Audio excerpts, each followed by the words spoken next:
Jacques Doyon accusé de viol, le réalisateur placé sous le statut de témoin assisté. Entendu par la justice vendredi 6 décembre, Jacques Doyon a échappé à une inculpation.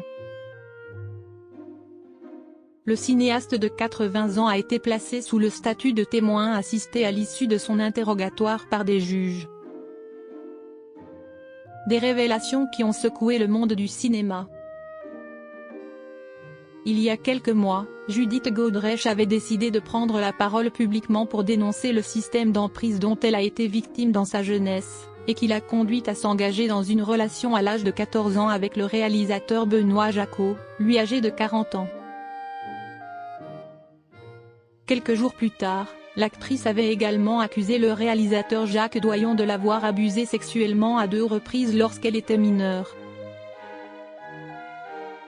Suite à la plainte de Judith Godrèche, 2 autres femmes et une personne trans non-binaire ont à leur tour déposé plainte contre le cinéaste, Joe Rohan pour viol et violence, Hélène M. pour viol et Aurélie Leroc pour tentative de viol. Jacques Doyon placé sous le statut de témoin assisté.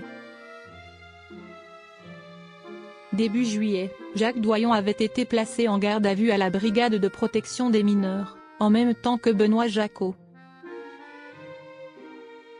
Vendredi 6 décembre, le cinéaste était cette fois entendu par les juges en vue d'une éventuelle inculpation. À l'issue de son interrogatoire, il a finalement été placé sous le statut plus favorable de témoin assisté.